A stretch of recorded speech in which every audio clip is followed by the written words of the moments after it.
Hi, so after watching this YouTube video,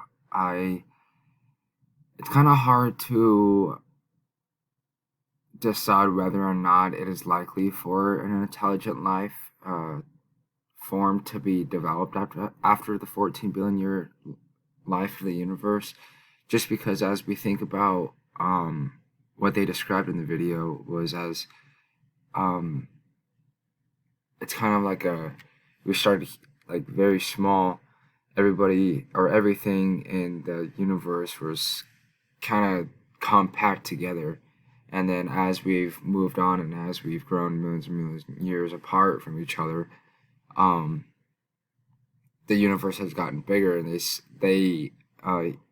the guy in the video also said that um, the universe is kind of sort of expanding. So if we keep that in consideration, life may be forming now, but the matter of when it is developed and how long it is going to take to be developed.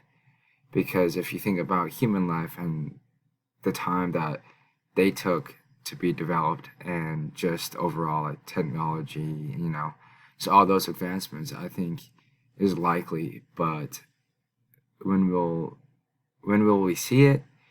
No one knows. Where will we see it?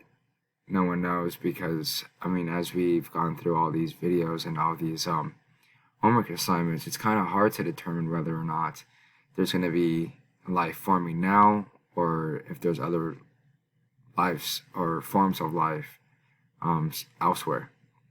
So yeah.